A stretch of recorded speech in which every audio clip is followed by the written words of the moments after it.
Hello dear student, my name is Vicky Kumar Bahadur और मैं आप सबका स्वागत करता हूं आपके अपने YouTube channel Rahul commerce academy में। आज हम पढ़ने वाले हैं Jharkhand academic council JAC board class 12 के लिए या सीबीएसई बोर्ड क्लास 12 के लिए माइक्रो इकोनॉमिक्स का लेसन 4 करने वाले हैं, जिसका नाम है मांग एवं मांग का नियम यानी demand and law of demand. NCERT के बुक में ये लेसन जो है, शायद ये लेसन आपको एनसीईआरटी के बुक में लेसन 3 पे मिल जाएगा, लेकिन हम जिस बुक से पढ़ा रहे हैं उसमें ये जो है ये लेसन 4 पे दिया है, मांग एवं मांग का नियम। एग्जाम के पॉइंट ऑफ व्यू से बहुत ही ज्यादा इंपॉर्टेंट है। यहां से जो क्वेश्चंस है वो टैली करेंगे, तो मैं आप लोगों को हिंदी और इंग्लिश दोनों में इस चैप्टर का मांग और मांग का नियम यानी demand and law of demand का हिंदी इंग्लिश दोनों में थ्योरी कॉन्सेप्ट समझाऊंगा, बीबीआई इंपॉर्टेंट क्वेश्चन बताऊंगा और साथ ही साथ एमसीक्यूज बताऊंगा हिंदी इंग्लिश दोनों में, जो एमसीक्यूज एग्जाम्स में आपको पूछे जाएंगे। ठीक है, इससे पहले ही इकोनॉमिक्स का लेसन 1, लेसन 2 और लेसन 3 का वीडियो ऑलरेडी अपलोड किया हुआ है, उसका लिंक वीडियो के डिस्क्रिप्शन में है। अगर आपने अभी तक उन चैप्टर्स को नहीं पढ़ा है तो उसका लिंक वीडियो के डिस्क्रिप्शन में है, वहां से जाके देख लीजिएगा। प्रीवियस ईयर्स का मॉडल पेपर, प्रीवियस ईयर का क्वेश्चंस पेपर का वीडियो भी लिंक में है। और साथ ही साथ आप लोगों के कॉमर्स के जितने भी बाकी सब्जेक्ट्स हैं, जो सब्जेक्ट्स मैं पढ़ा रहा हूं, उन सबका लिंक भी वीडियो के डिस्क्रिप्शन में है। सिलेबस है आपका, वहां से जाकर के जो है आप सारी चीजों को डिटेल में देख सकते हैं। ठीक है, तो आओ पढ़ना स्टार्ट करते हैं। चैप्टर का नाम है मांग एवं मांग का नियम। तो सबसे पहले जब कभी भी किसी भी चैप्टर को हम पढ़ते हैं तो सबसे पहले उस चैप्टर के मीनिंग को हम लोग समझते हैं। तो सबसे पहला क्वेश्चन यहां यही बनता है कि मांग, जिसका मतलब होता है डिमांड, मांग का मतलब क्या है। हम लोग मांग, ये जो वर्ड है मांग का मतलब होता है डिमांड, डिमांड एक्चुअल में होता क्या है। देखो, डिमांड जो है हम लोगों के लिए कोई नया वर्ड नहीं है। हम लोग अपने रेगुलर लाइफ पे हमेशा किसी ना किसी चीज का जो है वो डिमांड करते हैं, लेकिन डिमांड का एग्जैक्ट मीनिंग जो है वो हम लोग नहीं जानते हैं। तो आओ पहले डिमांड का मीनिंग समझते हैं। देखो ध्यान से समझना डिमांड का मतलब क्या होता है। जब कभी भी कोई भी पर्सन, सपोज कर लो ये कोई भी पर्सन है, ये सपोज कर लो कि आप खुद हो। जब कभी भी कोई भी पर्सन, जब कभी भी कोई भी व्यक्ति एक निश्चित समय में किसी वस्तु को क्रय करने की इच्छा रखता है और उस वस्तु के मूल्य को चुकाने का भी सामर्थ्य रखता है। एक निश्चित समय में जब कोई व्यक्ति किसी वस्तु मतलब होता है किसी गुड्स को, जब कोई पर्सन एक निश्चित समय में किसी गुड्स को खरीदने का इच्छा रखता है, ठीक है, खरीदने का डिजायर, खरीदने का वांट्स रखता है और उसका जो मूल्य है उस मूल्य को चुकाने का भी सामर्थ्य रखता है। जब एक व्यक्ति एक निश्चित समय में किसी वस्तु को क्रय करने की इच्छा रखता है और उस वस्तु के मूल्य को चुकाने का सामर्थ्य रखता है, तो उस व्यक्ति द्वारा ही उस वस्तु के लिए उसको क्या कहते हैं, मांग कहते हैं। यानी आप कोई भी चीज डिमांड किए, इसका मतलब है कि आपके पास उस सामान को खरीदने के लिए जो है वो पैसा है। अगर कोई भी पर्सन एक पार्टिकुलर पीरियड ऑफ टाइम पे किसी भी गुड्स या किसी भी कमोडिटीज को खरीदने का वांट्स रखता है, खरीदने का इच्छा रखता है और उस वस्तु के मूल्य को चुका सकता है, तो उसी चीज को उस व्यक्ति द्वारा मांग कहते हैं। सपोज कर लो कि मेरे पास 10,000 रुपया है। क्या है मेरे पास? 10,000 रुपया। और सपोज कर लो 10,000 रुपया में हम एक फोन खरीदना चाहते हैं। क्या खरीदना चाहते हैं? एक फोन। तो मान लो अगर एक फोन है जिसका कीमत 10,000 है, हम इसको खरीदना भी चाहते हैं और इस फोन का जो है हम पैसा भी पेड कर सकते हैं, तो मेरे द्वारा उस फोन के लिए वो क्या कहलाएगा? डिमांड कहलाएगा। मेरे पास पैसा है, हम उससे चावल खरीदना चाहते हैं, मेरे पास पैसा है, हम उससे कपड़ा खरीदना चाहते हैं, मेरे पास पैसा है, हम उससे कंप्यूटर खरीदना चाहते हैं, मेरे पास पैसा है, हम उससे बुक्स खरीदना चाहते हैं, मेरे पास पैसा है, हम उससे कॉपी खरीदना चाहते हैं, मेरे पास पैसा है, हम उससे खाने पीने का चीजें खरीदना चाहते हैं, तो यही चीज मेरा उस सामान के लिए मांग कहलाता है। ठीक है, मांग समझ में आ गया। अब मांग का नियम क्या होता है, इन चीजों को हम लोग अभी चैप्टर्स में आगे पढ़ेंगे। ठीक है, तो मांग का मतलब समझ गए, एक व्यक्ति एक निश्चित समय में किसी वस्तु को खरीदने का इच्छा रखता है और उस वस्तु के मूल्य को चुकाने का सामर्थ्य भी रखता है, तो इसे ही उस वस्तु के लिए उसे मांग कहते हैं। देखो डेफिनेशन में भी वही बोला, मांग की परिभाषा यानी कि डिमांड का मीनिंग एंड डेफिनेशन में क्या बोला, पहले हिंदी में समझो। अन्य बातें समान रहने पर एक निश्चित कीमत पर एक उपभोक्ता किसी वस्तु की जितनी मात्रा खरीदने को इच्छुक तथा योग्य होता है उसे ही मांगी गई मात्रा कहा जाता है। यानी एक निश्चित समय में कोई व्यक्ति जिस वस्तु को खरीदने का इच्छा रखता है और उस वस्तु के मूल्य को चुकाने का सामर्थ्य रखता है, तो इसे ही उस वस्तु का मांग कहते हैं। The quantity the quantity demanded is a particular amount the buyer are willing and able to buy at a given price during a given time other things being equal। जब एक पर्सन एक निश्चित समय में किसी वस्तु को खरीदने का इच्छा रखता है तो उसे ही हम लोग क्या कहते हैं, डिमांड कहते हैं। अब देखो प्रोफेसर J.S. मिल्स ने क्या कहा, J.L. मिल्स ने कहा है मांग शब्द का अभिप्राय मांगी गई उस मात्रा से लगाया जाता है जो एक निश्चित कीमत पर खरीदी जाती है। यानी कोई भी पर्सन एक निश्चित प्राइस दे करके जब किसी गुड्स को खरीदता है तो उसे ही उस वस्तु का क्या कहते हैं, डिमांड कहा जाता है। ठीक है, समझ में आ गया। आप अगर डिटेल में समझना चाहते हैं तो स्क्रीनशॉट लेकर के इसको एक बार रीड आउट कर लीजिएगा। मांग का मतलब यही होता है। ठीक है, मांग का मतलब समझ में आ गया। अब देखो कोई भी पर्सन या मांग जो होता है वो बेसिकली दो तरीके का होता है। मांग फलन यानी कि डिमांड फंक्शन जो होता है वो दो तरीके का होता है। एक होता है व्यक्तिगत मांग फलन यानी इंडिविजुअल डिमांड फंक्शन, और दूसरा होता है बाजार मांग फलन यानी कि मार्केट डिमांड फंक्शन। अब क्या होता है व्यक्तिगत मांग फलन और क्या होता है बाजार मांग फलन, यानी क्या होता है इंडिविजुअल डिमांड फंक्शन और क्या होता है मार्केट डिमांड फंक्शन, इसको आगे पढ़ते हैं। तो सपोज कर लो सबसे पहले ये एक लाइन पे समझा देते हैं तो कि क्या होता है व्यक्तिगत मांग फलन। देखो एक व्यक्ति के द्वारा, एक पर्सन या एक कंज्यूमर के द्वारा, किसके द्वारा जी, एक कंज्यूमर के द्वारा, ठीक है, या एक पर्सन के द्वारा जो भी डिमांड किया जाता है उसे ही हम लोग क्या बोलते हैं, उसे ही हम लोग बोलते हैं व्यक्तिगत मांग यानी इंडिविजुअल डिमांड। अब मान लो एक पर्सन डिमांड नहीं किया, कई सारे पर्सन्स का जो डिमांड होगा, कई सारे पर्सन्स का जो डिमांड होगा, कई सारे कंज्यूमर्स का जो डिमांड होगा, यानी एक बाजार में जितने भी कंज्यूमर्स हैं उन कंज्यूमर्स का जो डिमांड होगा वही कहलाता है आपका बाजार मांग फलन यानी कि मार्केट डिमांड फंक्शन। इंडिविजुअल मतलब एक पर्सन का डिमांड है, बाजार मांग फलन मतलब बहुत सारे लोगों का डिमांड है। ठीक है, आया समझ में। अब देखो क्या बोला गया है यहाँ पे व्यक्तिगत मांग फलन पे यानी इंडिविजुअल डिमांड फंक्शन पे, तो बोला व्यक्तिगत मांग फलन बाजार में किसी एक उपभोक्ता की किसी वस्तु के लिए मांग तथा उसके विभिन्न निर्धारकों तत्वों के संबंध को प्रकट करता है। मांग फलन को निम्नलिखित समीकरण के द्वारा स्पष्ट किया जा सकता है। मांग फलन को किस तरीके से दिखाया जा सकता है, तो मांग फलन को दिखाया जा सकता है dx is equal to f into px into py comma y comma t comma f। अब इन सब का मतलब भी समझ लो। dx का मतलब होता है वस्तु x की मांग, px का मतलब होता है x की कीमत, वस्तु x की कीमत, pr का मतलब होता है संबंधित वस्तु का कीमत क्या है, y का मतलब होता है उपभोक्ता की मौद्रिक आय यानी उपभोक्ता का इनकम कितना है, t का मतलब होता है उपभोक्ता का रुचि कितना है, फैशन कितना है, f का मतलब है भविष्य में परिवर्तन होने की आशंका। यानी इन्हीं सबको देखते हुए कोई भी उपभोक्ता जो है वो किसी भी वस्तु को खरीदता है। सिंपल में बस इतना याद रखो कि एक उपभोक्ता एक पर्सन के द्वारा, एक कंज्यूमर के द्वारा जो डिमांड होता है वही इंडिविजुअल डिमांड है। यहां भी वही बोला individual demand functions express relationship between demand of goods and factors determining it for a consumer, एक कंज्यूमर के लिए, और ये इसका डिटर्मिनेशन फॉर्मूला है जो अभी हिंदी में बताएं, सेम यहां वही चीज इंग्लिश में लिखा गया है।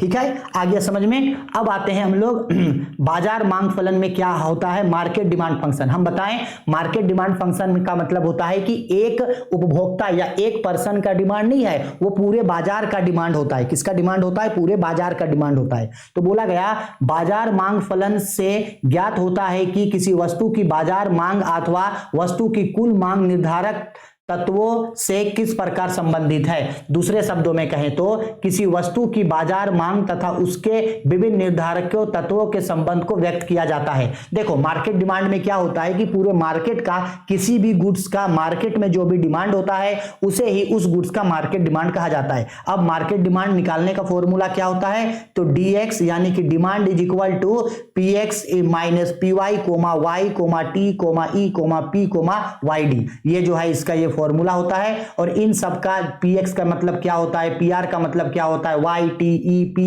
yd का मतलब क्या होता है, वो सब जो है ये नीचे लिखा गया है। आप लोग इसको अच्छा से देख सकते हैं। ठीक है, क्योंकि थ्योरी में ये सब नहीं पूछता है, इसलिए मैं जो इंपॉर्टेंट है सिर्फ मैं वही बता रहा हूं।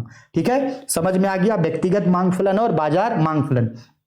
अब आते हैं मांग तालिका।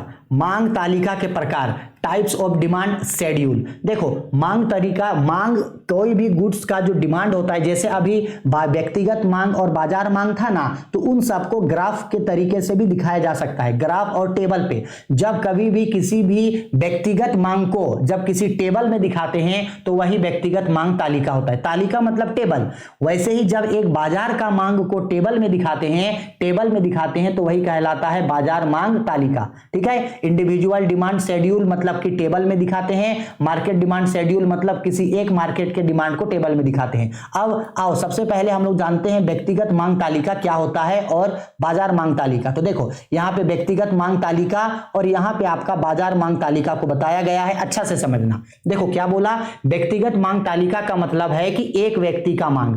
व्यक्तिगत मांग तालिका का मतलब क्या है, एक व्यक्ति का मांग। तो समझना, मान लो ये किसी वस्तु का कीमत दिया है, एक गुड्स है, उसका प्रति इकाई कीमत है और ये उपभोक्ता ए का जो है वो मांगी गई मात्रा है। देखो नॉर्मली ये देखा जाता है कि जब कभी भी किसी भी गुड्स का कीमत, जब कभी भी किसी भी वस्तु का कीमत और मांग के बीच कैसा संबंध होता है बताते हैं। एक नॉर्मल संबंध होता है, जब कभी भी किसी भी वस्तु का कीमत अगर बढ़ता है, एरो देखना, किसी भी वस्तु का कीमत अगर बढ़ता है तो उस वस्तु का मांग घट जाता है। अब जब किसी भी वस्तु का कीमत अगर घटता है तो उस वस्तु का मांग क्या हो जाता है, बढ़ जाता है। ये नॉर्मल डिमांड है। सपोज कर लो ना, आज आप कोई सामान खरीदते हैं जो सस्ता है तो आप ज्यादा खरीदते हैं, कल को जब वो सामान का कीमत महंगा हो जाएगा तो आप उसको कम खरीदोगे। सपोज कर लो कि प्याज अभी 30 रुपया किलो है तो आप 2 किलो प्याज खरीद लेते हो, लेकिन 30 रुपया की जगह यही प्याज अगर 120 रुपया किलो हो जाए तो क्या आप 2 किलो प्याज खरीदोगे? नहीं खरीदोगे, क्योंकि वो महंगा हो गया। तो कोई भी वस्तु का कीमत जब बढ़ता है तो मांग घट जाता है। तो वही बोला कि अगर मान लो वस्तु का कीमत 10 रुपया था तो आप मतलब 1 पीस खरीदते थे, अब कीमत घट रहा है, कीमत 8 हो गया तो आप अब मांग बढ़ाओगे। कीमत घट गया तो मांग आप बढ़ा दिए, 3 कर दिए। कीमत 6 हो गया तो मांग और बढ़ गया, 4 हो गया, कीमत और घट गया, 4 हो गया कीमत तो मांग आपका और बढ़ गया, कीमत 2 हो गया तो मांग आपका मांग आपका और बढ़ गया। तो एक वस्तु का ये मांग, वस्तु का कीमत और उसके मांग के बीच संबंध को बताया टेबल में, यही कहलाता है व्यक्तिगत मांग सारणी, टेबल में बताना। उसी तरह से एक मार्केट का, उसी तरह से एक पूरे मार्केट का डिमांड को देखो कैसे दिखाया। ये मान लो दूध है 20 रुपया लीटर, 16 रुपया लीटर, 12 और 10 रुपया लीटर घट रहा है और ये 2 उपभोक्ता है, ये एक उपभोक्ता है ए और ये एक उपभोक्ता है बी। सपोज कर लो यहां देखो, जब दूध आपका 20 रुपया लीटर था तो ए 3 लीटर दूध खरीदता था और बी 2 लीटर दूध। तो उस समय दूध का बाजार में कितना डिमांड था टोटल, ए 3 लीटर खरीदता था और बी 2 लीटर, तो 3 और 2 कितना लीटर टोटल, 5 लीटर बाजार पे डिमांड है। अब दूध का कीमत घट गया, दूध का डिमांड हो गया 16 रुपया, तो ए भी डिमांड बढ़ा दिया, ए जो है अब 4 लीटर खरीद रहा है और बी भी बढ़ के 3 लीटर खरीद रहा है। तो दूध का बाजार में टोटल डिमांड कितना हो गया, 4 + 3 यानी बाजार में 7 लीटर दूध का डिमांड हो गया, क्योंकि दाम घट गया। ये बाजार का डिमांड है। अब देखो 12 रुपया लीटर दूध हो गया तो ए 5 लीटर दूध खरीद रहा है और बी भी 5 लीटर दूध, तो बाजार में टोटल दूध का कितना डिमांड हो गया, 12 लीटर। वैसे ही दूध का कीमत अगर 10 रुपया हो गया तो ए का डिमांड हो गया 6 लीटर और बी का डिमांड हो गया 8 लीटर, तो टोटल दोनों का बाजार का डिमांड कितना हो गया, 14 लीटर। इसी चीज को हम लोग बाजार डिमांड बोलते हैं। आया समझ में? चलो अब इंपॉर्टेंट चीज है फैक्टर्स अफेक्टिंग डिमांड्स। कौन कौन सा ऐसा चीज है जो किसी भी गुड्स का जो डिमांड है उस डिमांड को इफेक्ट करता है। सपोज कर लो ये आप हो, आप बहुत सारे गुड्स का डिमांड करते हो, एक कंज्यूमर बहुत सारे गुड्स का डिमांड करता है, तो कौन कौन सा ऐसा चीज है जिसके वजह से आपका डिमांड जो है वो इफेक्ट होगा। या तो हो सकता है आपका डिमांड इंक्रीज हो जाएगा, आप किसी वस्तु का डिमांड ज्यादा करोगे, या हो सकता है आपका किसी भी गुड्स का डिमांड जो है वो डिक्रीज हो जाएगा। हो सकता है आपका डिमांड जो होगा वो बढ़ जाएगा, या हो सकता है आपका डिमांड जो होगा वो घट जाएगा। आखिरकार क्या होता है जिससे एक गुड्स का डिमांड बढ़ता है और एक गुड्स का डिमांड घटता है? तो गुड्स का डिमांड बढ़ने या घटने का सबसे पहला कारण है यूटिलिटी ऑफ गुड्स, गुड्स का उपयोगिता। हम आपको लास्ट वीडियो में भी समझाए थे कि जो गुड्स का जितना ज्यादा यूटिलिटी होता है वो गुड्स उतना ही ज्यादा खरीदा जाता है, जिस गुड्स का यूटिलिटी कम होता है तो वो गुड्स उतना ही कम खरीदा जाता है। तो यूटिलिटी ऑफ गुड्स ये आपके डिमांड को इफेक्ट करेगा। दूसरा इनकम लेवल, आपका आय, आपका क्या जी, उपभोक्ता का आय।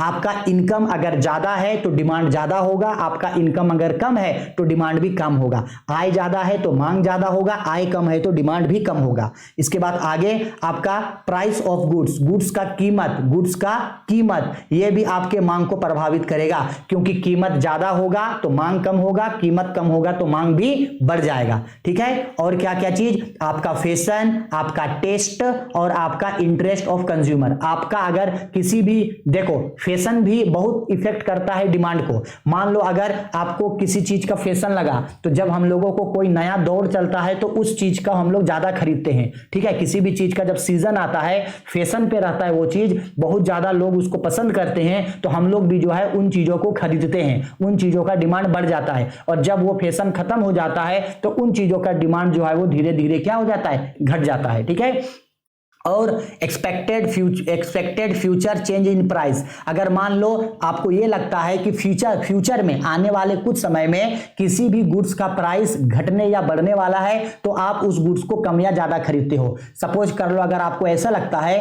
कि फ्यूचर में जो है वो तेल का कीमत, सरसों तेल का कीमत जो है मान लो 300 रुपया लीटर हो जाएगा। आपको अगर पता है कि 2-4 दिन में सरसों तेल जो है वो अगर 300 रुपया लीटर हो जाएगा, तो आप सरसों तेल ज्यादा खरीदोगे। और आपको अगर ये पता चल जाए कि 1-2 दिन में सरसों तेल का कीमत और घट जाएगा, तो आप सरसों तेल नहीं खरीदोगे, अभी 1-2 दिन वेट करोगे। ठीक है, तो प्राइस भी जो है वो इफेक्ट करता है। फिर क्या इफेक्ट करता है, प्राइस ऑफ रिलेटेड गुड्स, संबंधित गुड्स का कीमत भी जो है वो इफेक्ट करता है।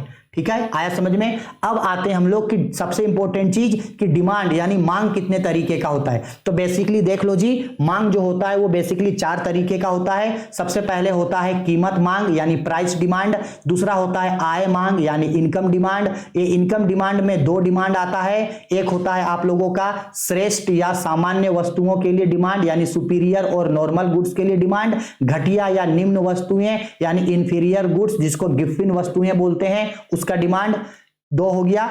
उसके बाद तीसरा होता है तिरछी मांग और चौथा होता है मांग के अन्य प्रकार। मांग के अन्य प्रकार में क्या क्या आता है, मांग के अन्य प्रकार में आता है संयुक्त मांग यानी कि जॉइंट डिमांड, व्युत्पन्न मांग यानी कि डेराइव्ड डिमांड और सामूहिक मांग यानी कि कंपोजिट डिमांड। अब इन सब के बारे में हम लोग एक एक करके समझते हैं। सबसे पहले समझेंगे कि कीमत मांग यानी कि प्राइस डिमांड क्या होता है, फिर आय मांग इनकम डिमांड क्या होता है, तिरछी मांग यानी कि क्रॉस डिमांड क्या होता है, और अदर डिमांड्स के बारे में भी जो है हम लोग इन सब के बारे में जो है अभी पढ़ेंगे। तो सबसे पहले पढ़ते हैं कि कीमत मांग क्या होता है, प्राइस डिमांड क्या होता है। अच्छा से समझना, एक लाइन पे समझा देते हैं। देखो यहीं पे समझाते हैं प्राइस डिमांड का मतलब क्या होता है, यहीं पे समझते हैं।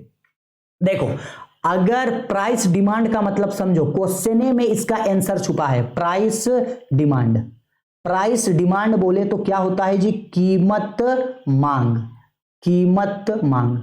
प्राइस डिमांड का मतलब सिंपल है, रुको थोड़ा सा इसको इरेज कर देते हैं। अब समझो, प्राइस डिमांड का मतलब सिंपल है, आप अगर किसी भी गुड्स को खरीदते हैं तो उस गुड्स का प्राइस में चेंज आ रहा है। किस में चेंज आ रहा है, प्राइस में चेंज आ रहा है। किस में चेंज आ रहा है जी, प्राइस में चेंज आ रहा है। उस गुड्स का प्राइस में चेंज आने के कारण आप डिमांड में भी चेंज कर रहे हो। यानी जब किसी वस्तु के कीमत में परिवर्तन के फलस्वरूप उसके मांग में जो परिवर्तन होता है उसे ही कीमत मांग कहते हैं। यानी कीमत में परिवर्तन होने से मांग में होने वाला परिवर्तन। किसी भी गुड्स का प्राइस अगर बढ़ गया या घट गया, प्राइस बढ़ रहा है या घट रहा है, प्राइस बढ़ने या घटने के कारण आपका डिमांड भी बढ़ रहा है और घट रहा है।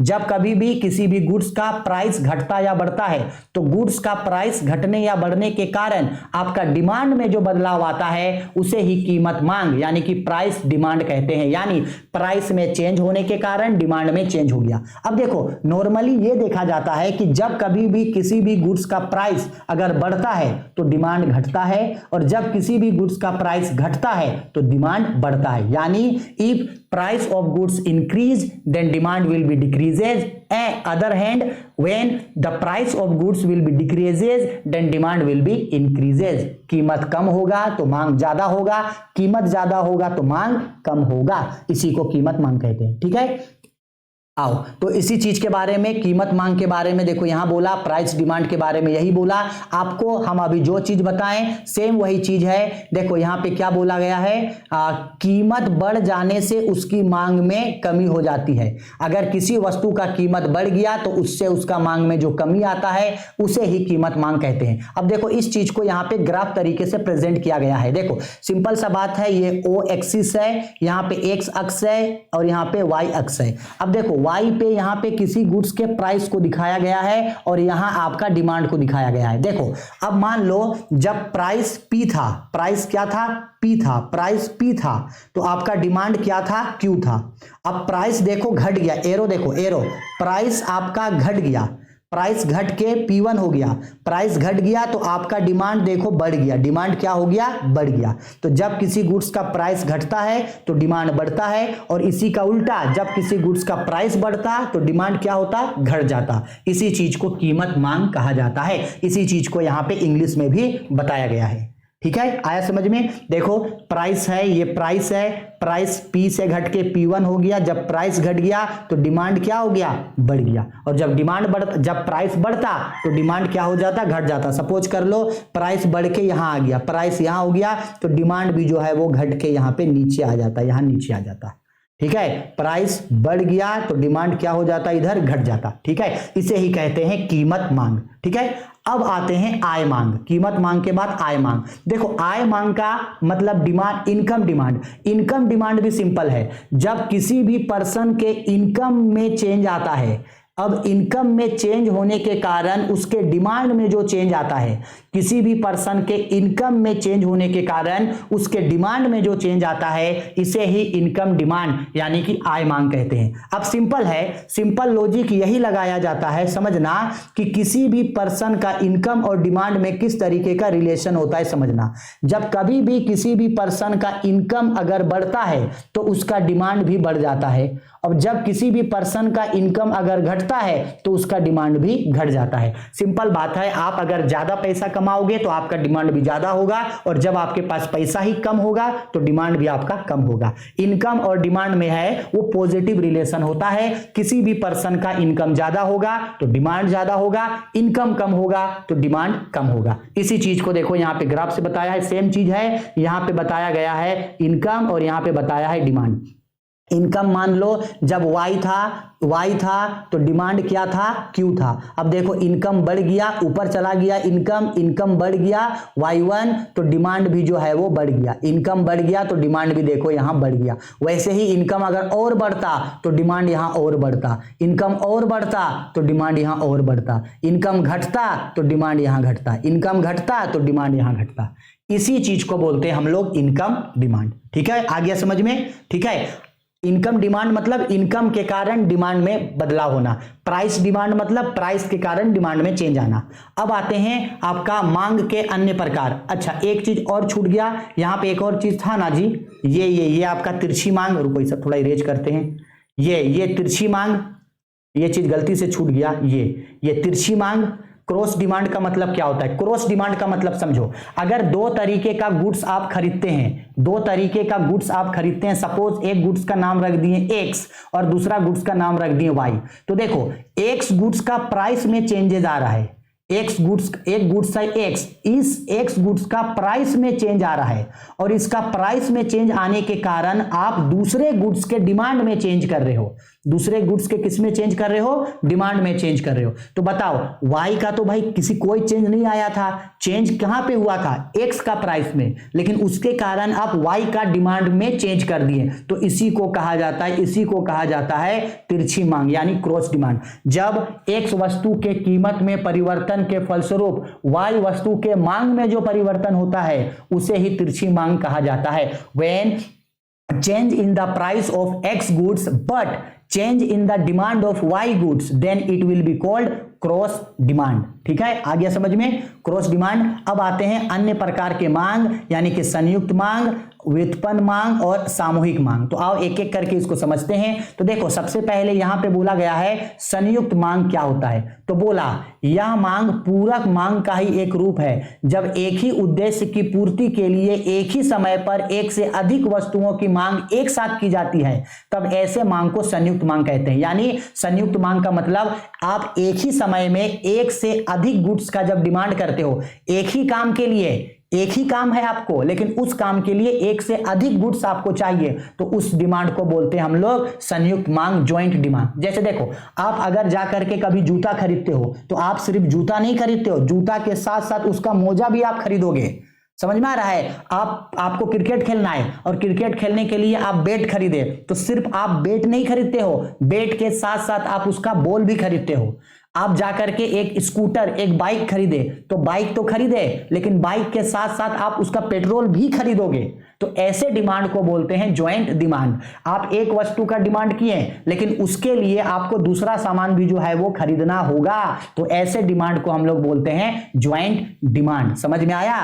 ठीक है, आओ आते हैं व्युत्पन्न मांग यानी कि डराइव्ड डिमांड।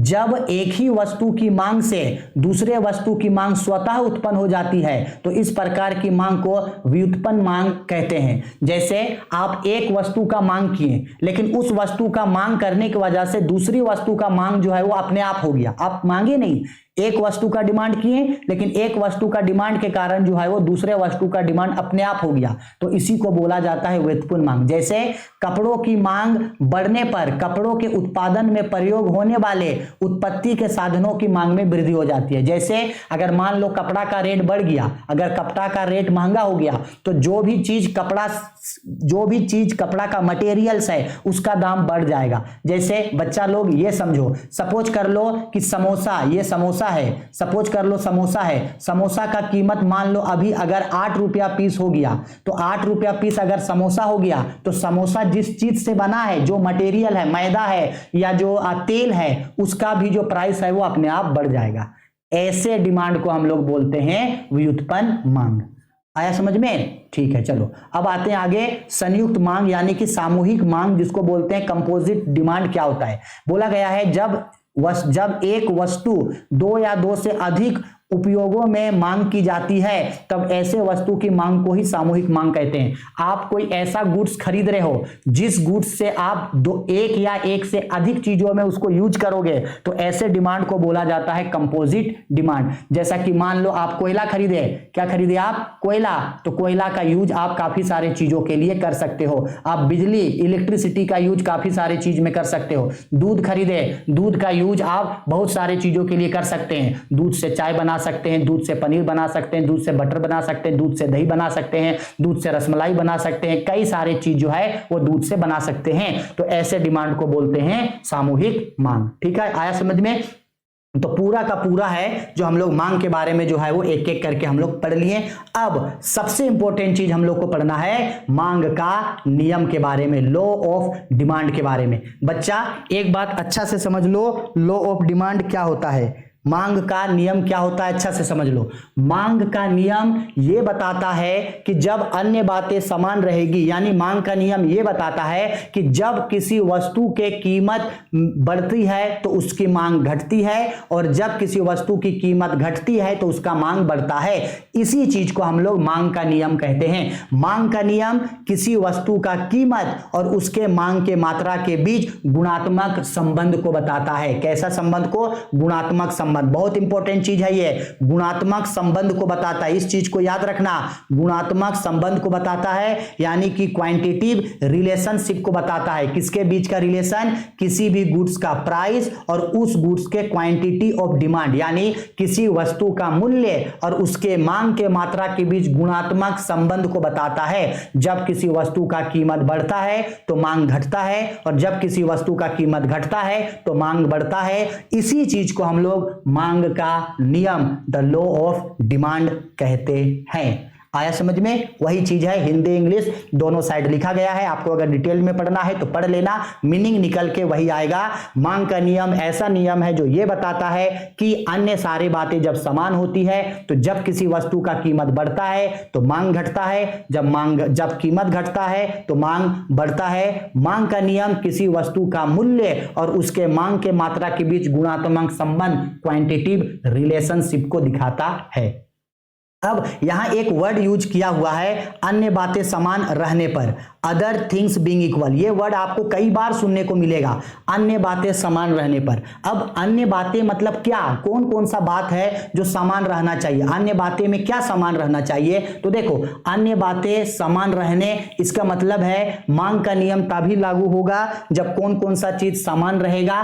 पहला, उपभोक्ता की आय में कोई परिवर्तन नहीं होना चाहिए, consumer's income should remain constant, यानी कंज्यूमर का जो इनकम है वो इनकम स्थिर रहना चाहिए, तब ये मांग का नियम लागू होगा। आगे, उपभोक्ता की रुचि, स्वभाव, पसंद आदि में कोई परिवर्तन नहीं होना चाहिए, consumer's taste, nature etcetera should remain constant, कोई चेंज नहीं होना चाहिए। तीसरा, संबंधित वस्तुओं की कीमतों में कोई परिवर्तन नहीं होना चाहिए, prices of related goods should remain constant, कोई भी प्राइस में चेंज नहीं होना चाहिए, कंस्टेंट रिमेनिंग रिलेटेड गुड्स का आगे बताएंगे इसके बारे में। किसी नवीन स्थानापन्न वस्तुओं का उपयोग को ज्ञान नहीं होना चाहिए, यानी जो सब्स्टिट्यूट गुड्स है इसके बारे में यूज नहीं होना चाहिए, आगे बताएंगे सब्स्टिट्यूट गुड्स क्या होता है। भविष्य में वस्तु की कीमत में परिवर्तन की संभावना नहीं होना चाहिए, यानी नियरेस्ट समय में price of goods will never be change. इन्हीं सबको बोला जाता है अन्य बातें। जब ये सब समान रहेगा तभी मांग का नियम जो है वो लागू होगा। अब यहां एक वर्ड यूज किया गया है, टाइप्स ऑफ गुड्स, तो आपको याद रखना होगा डिफरेंट टाइप्स ऑफ गुड्स, कई तरीके के गुड्स होते हैं, आगे एमसीक्यू में इसके बारे में बताएंगे। अभी बस इतना याद रख लो, गुड्स में कितने तरीके का गुड्स है। पहला, नॉर्मल गुड्स होता है, इंफीरियर गुड्स होता है, गिफ्ट गुड्स होता है, सब्स्टिट्यूट गुड्स होता है, कंप्लीमेंट्री गुड्स होता है और लग्जेरियस गुड्स होता है। साधारण वस्तुएं, अनिवार्य वस्तु, विलासिता की वस्तुएं, गिफिन वस्तुएं, प्रतिस्थापन वस्तुएं, पूरक वस्तुएं और विलासिता की वस्तुएं, इतने तरीके के वस्तुएं जो है ये होती है। जब एमसीक्यू क्वेश्चन आगे पढ़ाएंगे तब इन सबको जो है डिटेल्ड में एमसीक्यू में हम बताएंगे, ठीक है। चलो आगे बढ़ते हैं, इसको अभी मत पढ़ना, गिफिन वस्तुओं को इसके बारे में बाद में पढ़ेंगे, स्क्रीनशॉट लेके आप रख सकते हैं, गिफिन वस्तुओं को बाद में आप देख लेना एक बार, ठीक है। इसको छोड़ते हैं हम। अब आखिरकार ये बताओ, आखिरकार ऐसा क्या होता होगा, कौन कौन सा ऐसा रीजन होता होगा जिसके कारण किसी भी गुड्स का डिमांड बढ़ जाता है, मांग में वृद्धि के कारण, causes of increases in demand, क्या क्या ऐसा होता है जिसके कारण किसी भी गुड्स का मांग जो है वो बढ़ जाता है। तो देखो, डिमांड बढ़ता है, अपने आप से रिलेट करना, अचानक ऐसा क्या होगा जिससे आपका जो डिमांड है वो बढ़ जाएगा। तो डिमांड बढ़ने का ये कुछ कुछ खास रीजंस, कुछ कुछ खास कोजेज होते हैं, कुछ कुछ खास कारण होते हैं जिससे आपका मांग बढ़ेगा। सबसे पहला, जब उपभोक्ता की आय में वृद्धि होती है, जब आपका इनकम बढ़ जाएगा तो आपका डिमांड जो है वो बदल जाएगा, यानी डिमांड बढ़ जाएगा, इनकम बढ़ेगा तो डिमांड बढ़ जाएगा। दूसरा, जब प्रतिस्थापन वस्तुओं की कीमत में वृद्धि होगी, प्रतिस्थापन वस्तु क्या होता है आगे बताएंगे। जब प्रतिस्थापन वस्तु की कीमत में वृद्धि होगा, जब एक प्रतिस्थापन वस्तु का कीमत में वृद्धि होगा तो दूसरा प्रतिस्थापन वस्तु का कीमत मांग आप बढ़ा दोगे। जब पूरक वस्तुओं की कीमत में कमी आती है, जब एक पूरक वस्तु का कीमत कम होगा तो दूसरा पूरक वस्तु का डिमांड अपने आप बढ़ जाएगा, ठीक है। जब फैशन या ऋतु में परिवर्तन वस्तु के लिए उपभोक्ता की रुचि तथा प्राथमिकता में परिवर्तन लाता है, यानी आपको किसी गुड्स का फैशन लग गया है, आप उस गुड्स को आपको अच्छा लगा तो आपका उस गुड्स के लिए डिमांड बढ़ जाएगा। क्रेताओं की संख्या में वृद्धि, अगर क्रेता यानी परचेजर यानी कंज्यूमर्स बढ़ जाएगा तो डिमांड बढ़ जाएगा। भविष्य में वस्तु की कीमत बढ़ने की संभावना, अगर आपको ऐसे लगता है कि भविष्य में कुछ समय बाद उस वस्तु का प्राइस बढ़ जाएगा तो आप डिमांड जो है वो बढ़ा दोगे। जब भविष्य में उपभोक्ता की आय बढ़ने की संभावना, अगर आपको ऐसा लगता है कि आपका इनकम बढ़ने वाला है तो आपका डिमांड जो है वो ऑटोमेटिक बढ़ जाएगा। तो ये कुछ कुछ खास कारण है जिससे डिमांड क्या होता है, बढ़ जाता है। ऐसे ही कुछ कुछ खास कारण भी होते हैं जिससे डिमांड जो है वो इंक्रीज हो जाता है, डिमांड जो होता है वो क्या हो जाता है, कम हो जाता है, डिमांड में कमी आ जाती है, मांग में कमी आ जाती है। आखिरकार क्या कारण है जिससे डिमांड में कमी आ सकता है? तो पहला, when incomes of A consumers decrease, अगर किसी भी पर्सन का, किसी भी कंज्यूमर का इनकम घट जाएगा तो डिमांड घट जाएगा। दूसरा, when price of substitute goods decrease, जब पूरक वस्तुओं का कीमत जब प्रतिस्थापन वस्तुओं का कीमत घट जाएगा तो डिमांड घट जाएगा। व्हेन प्राइस, यानी सिंपल बात है कि अगर कोई भी गुड्स का डिमांड बढ़ा है, इन कारणों से बढ़ा है, तो इसका जो अपोजिट होगा, इनका जो क्या होगा, अपोजिट होगा, इनका अपोजिट ही क्या होगा, इनका अपोजिट ही होगा किसी भी गुड्स के डिमांड को कम करने के लिए। यहां देखो, उपभोक्ता की आय बढ़ रही है तो डिमांड बढ़ रहा है, और इसी के जगह जब उपभोक्ता का आय घट जाएगा तो डिमांड घट जाएगा। प्रतिस्थापन वस्तुओं की कीमत में वृद्धि है, वृद्धि हो रहा है तो मांग में वृद्धि हो रहा है। जब यही चीज में क्या हो जाएगा, कमी आ जाएगा तो मांग में भी कमी आ जाएगा। पूरक वस्तुओं की कीमतों में कमी, जब ये पूरक वस्तुओं की कीमत अधिक हो जाएगी तो मांग कम हो जाएगा। यानी जस्ट इसका अपोजिट कारण होता है जिसके कारण मांग में क्या होता है, कमी आता है। स्क्रीनशॉट ले लेना और एक बार इसको अच्छा से पढ़ लेना, ठीक है।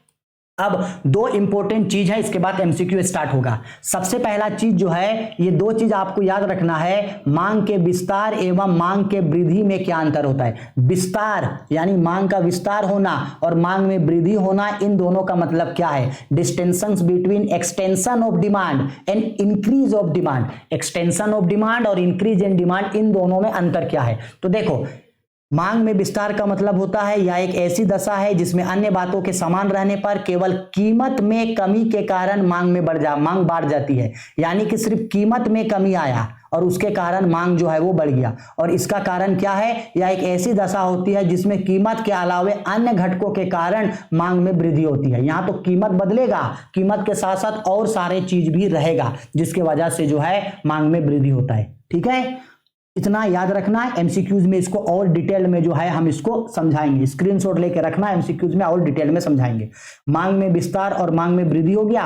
दूसरा चीज होता है आपको मांग में संकुचन और कमी। संकुचन और कमी का मतलब होता है कि मांग जो है आपका वो कम हो गया, मांग जो आपका है वो घट गया। इसका भी स्क्रीनशॉट लेके रख लो। अभी जो एमसीक्यू समझाएंगे वहां इन सारे क्वेश्चंस को जो है समझाएंगे, क्योंकि एमसीक्यू में ये सब थोड़ा ज्यादा अच्छे तरीके से समझ में आएगा। अब आओ एमसीक्यू स्टार्ट करते हैं। तो ये पहला एमसीक्यू है, ठीक है, वस्तुनिष्ठ प्रश्न है। पहला क्वेश्चन है, मांग में कौन कौन सा तत्व निहित होना आवश्यक है। Which element is essential for demand? इन चारों में से क्या चीज का होना डिमांड के लिए जरूरी है। ऑप्शन ए, वस्तु की इच्छा, डिजायर टू कंज्यूम। आपके पास वस्तु को खरीदने की इच्छा होनी चाहिए, बिल्कुल होनी चाहिए, इच्छा होगा तभी डिमांड होगा आपका। ऑप्शन बी, एक निश्चित मूल्य, गिवन प्राइस, उस गुड्स का प्राइस आपको पता होना चाहिए या उस गुड्स का प्राइस आप पेड करने लायक होना चाहिए, बिल्कुल, ठीक है। आगे, साधन व्यय करने की तत्परता, विलिंगनेस टू स्पेंड, आपके पास गुड्स खरीदने के लिए पैसा भी होना चाहिए, बिल्कुल होना चाहिए। तो ये तीनों होना चाहिए, तो 1 का आंसर है डी।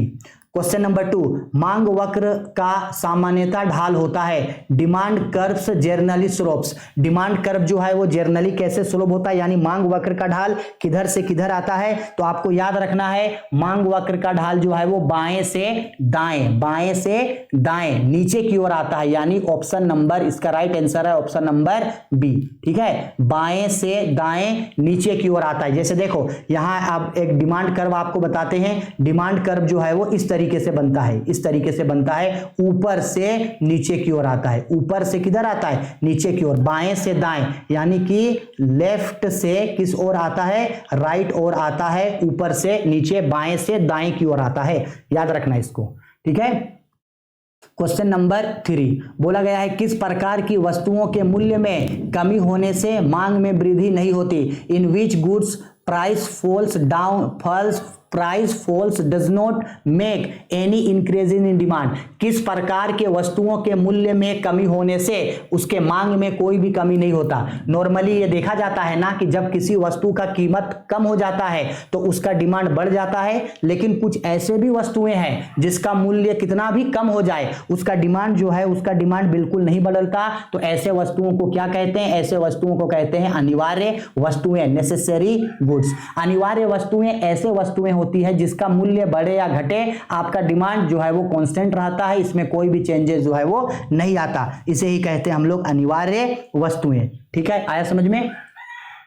क्वेश्चन नंबर 3 पे मांग को प्रभावित करने वाले तत्व निम्नलिखित में से कौन है? Which of the following factor affect demand. यहां से कौन कौन सा चीज है जो डिमांड को इफेक्ट करेगा?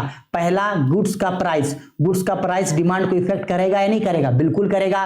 प्राइस कम है तो डिमांड ज्यादा होगा, प्राइस ज्यादा है तो कीमत डिमांड कम होगा, बिल्कुल इफेक्ट करेगा। ऑप्शन बी, आय में परिवर्तन, चेंज इन इनकम भी इफेक्ट करता है डिमांड को। उपभोक्ता की रुचि, टेस्ट ऑफ कंज्यूमर, बिल्कुल ये सब करता है, तो इसका राइट आंसर होगा ऑप्शन नंबर डी। ठीक है, आगे आते हैं क्वेश्चन नंबर 5 पे। बोला गया है क्वेश्चन नंबर 5 पे निम्न वस्तु, कितना हुआ था? 4 नंबर ना 5 नंबर। ऐसी वस्तुएं जिनका एक दूसरे के बदले प्रयोग किया जाता है कहलाती है goods which can be alternatively used are called. एक दूसरे के बदले, जिस गुड्स को हम लोग यूज करते हैं एक दूसरे के बदले, ऐसे गुड्स को बोलते हैं स्थानापन्न वस्तुएं यानी सब्स्टिट्यूट गुड्स। अब इसका राइट आंसर होगा बी। अब सब्स्टिट्यूट गुड्स का मतलब समझो। स्थानापन्न वस्तुएं ऐसा वस्तुएं होती है जिनका प्रयोग एक दूसरे के बदले किया जाता है। जैसे आप चाय पियो, चाय पीना पसंद नहीं है तो चाय के बदले आप कॉफी पियो। क्लियर है? आपको खाने में क्या पसंद है? खाने में आपको जैसे मान लो कि आपको मान लो कि कोल्ड ड्रिंक पसंद है, कोको कोला पीना है। क्या पीना है आपको? Coca Cola.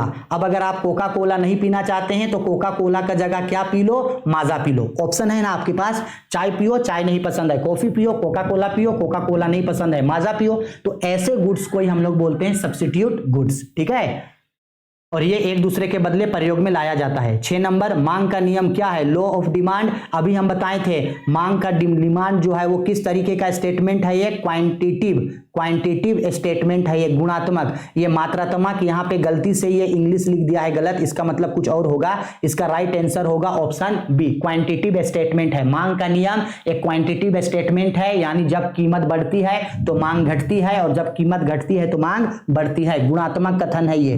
ठीक है, आते हैं क्वेश्चन नंबर 7 पे। बोला गया है मांग फलन को निम्नलिखित में से कौन सा समीकरण व्यक्त करता है? Which of the following is A demand function. Demand का फंक्शंस को क्या दिखाता है? तो हम अभी अभी आप लोगों को मांग फलन के बारे में बताए थे, व्यक्तिगत मांग फलन और बाजार मांग फलन अभी अभी हम लोग पढ़े हैं। तो किस चीज के द्वारा दिखाया जाता है इसको? Option C, D X is equal to P X. देखो अभी अभी ऊपर में हम लोग पढ़े थे ना कहीं पे, एक मिनट लेके आते हैं आप लोगों के लिए, जहां पे हम लोग फॉर्मूला लिखे थे। कहाँ है? यहाँ देखो dx is equal to P X. देखो यहाँ दिखा रहे हैं कि नहीं दिखा रहे हैं? बिल्कुल दिखाते हैं इसी चीज से मांग फलन को।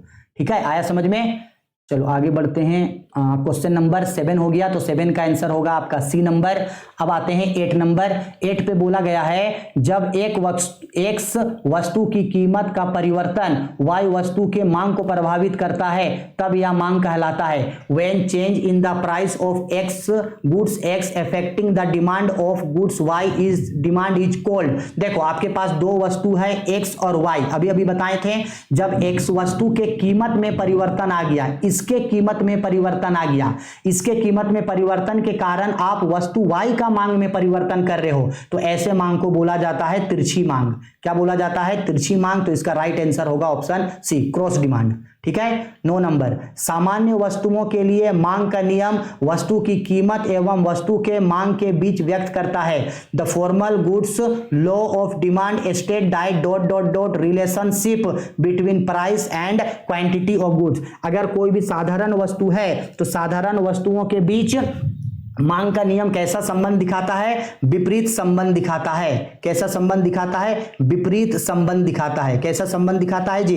विपरीत संबंध दिखाता है, यानी कि अपोजिट रिलेशन दिखाता है। सामान्य वस्तुएं का कीमत अगर बढ़ता है तो मांग घटता है, कीमत घटता है तो मांग बढ़ता है। अपोजिट कैसा रिलेशन दिखाता है? बिल्कुल विपरीत, अपोजिट। ठीक है, अपोजिट, ये गलती से इंक्रीज लिख दिया, अपोजिट होता है। क्या होता है यहाँ पे? अपोजिट। ठीक है, चलो आगे बढ़ते हैं क्वेश्चन नंबर 10 पे। बोला गया है मांग में कमी को निम्नलिखित में कौन सा कारण है? Which of the following is a reason of falls in demand. इन चारों में से क्या होता है जिससे डिमांड कम हो जाएगा? आय में कमी, फॉल इन इनकम। बताओ, आय में कमी होगा तो डिमांड में कमी होगा या नहीं होगा? बिल्कुल होगा। क्रेताओं की संख्या में कमी, बिल्कुल होगा। उपभोक्ताओं की रुचि में कमी, बिल्कुल होगा। तो इन तीनों के कारण ही है जो डिमांड में कमी आता है। तो इसका राइट आंसर होगा डी। ठीक है, आते हैं क्वेश्चन नंबर 11 पे। कॉफी के मूल्य में वृद्धि होने से चाय की मांग में क्या होगी? With raise in coffee price the demand of tea is. अगर मान लो कॉफी का जो कीमत है अगर वो कीमत बढ़ गया, ठीक है, तो चाय का डिमांड भी क्या हो जाएगा? चाय का डिमांड भी बढ़ जाएगा। ऐसा क्यों होगा? इसका राइट आंसर होगा ए। इसका क्यों होगा? ऐसा इसलिए होगा क्योंकि चाय और कॉफी एक दूसरे का जो है वो प्रतिस्थापन वस्तुएं हैं, सब्स्टिट्यूट गुड्स होता है। सब्स्टिट्यूट गुड्स का मतलब है ऐसा गुड्स जो एक दूसरे के बदले यूज किया जाता है। सपोज कर लो कि कॉफी अगर महंगा हो गया, कॉफी महंगा हो गया तो लोग कॉफी पीने छोड़ देंगे, तो कॉफी के बदले क्या पिएंगे? चाय पिएंगे। कॉफी महंगा हो गया तो कॉफी को छोड़ के चाय पिएंगे, तो चाय का डिमांड बढ़ जाएगा। ठीक है, आओ आते हैं क्वेश्चन नंबर 12 में। बोला गया है मांग में संकुचन तब होता है जब कंस्ट्रक्शन इन डिमांड अपीयर्स इन। बोला गया है जो मांग है वो मांग में, एक मिनट भाई मौसम बहुत ज्यादा खराब हो गया। अच्छा जल्दी जल्दी पढ़ते हैं। मांग जो है वो मांग में आपका कमी, मांग जो है वो संकुचन कब आता है? मैं डायरेक्ट इन सब का आंसर बता दे रहा हूं। आप लोग जो है उन आंसर्स को जो है स्क्रीनशॉट लेकर के उसको अच्छा से पढ़ लेना। ठीक है, जल्दी जल्दी आंसर बता रहे हैं। ये जो 12 नंबर है, 12 का आपका राइट आंसर होगा आपका ए। 12 का राइट आंसर क्या होगा? ए। 13 का राइट आंसर होगा आप लोगों का डी। 13 का राइट आंसर होगा डी। स्क्रीनशॉट ले करके इसको रख लो। मौसम खराब हो रहा है इसलिए हम थोड़ा जल्दी एंड कर रहे हैं। 14 का आपका 14 का राइट आंसर होगा आपका ए। इसके बाद 15 का राइट आंसर होगा आपका ए। इसके बाद आते हैं आगे 16 का राइट आंसर होगा आपका सी। इसके बाद 17 का राइट आंसर होगा आपका सी। इसके बाद आते हैं 18 का राइट आंसर होगा आपका सी। 18। इसके बाद आते हैं 19 का राइट आंसर होगा आपका सी। इसके बाद आते हैं आपका 20, तो 20 का राइट आंसर होगा आपका डी। और लास्ट 21, तो 21 का राइट आंसर होगा आप लोगों का बी। देखो ऐसा इसलिए किए हैं क्योंकि मौसम बहुत ज्यादा खराब हो गया है, बिजली कड़क रहा है, ऐसे में बहुत ज्यादा प्रॉब्लम होगा चलाने पे। तो इन सब का आंसर यही होगा और ये इन सब का आंसर की है। इसको भी स्क्रीनशॉट लेकर के रख लो। अगर कोई भी आंसर डाउट होता है कमेंट करके पूछना या इंस्टाग्राम पे मुझे मैसेज करना, मैं वो क्वेश्चंस आप लोगों को जरूर समझा दूंगा। ठीक है, चलो बाय, टेक केयर।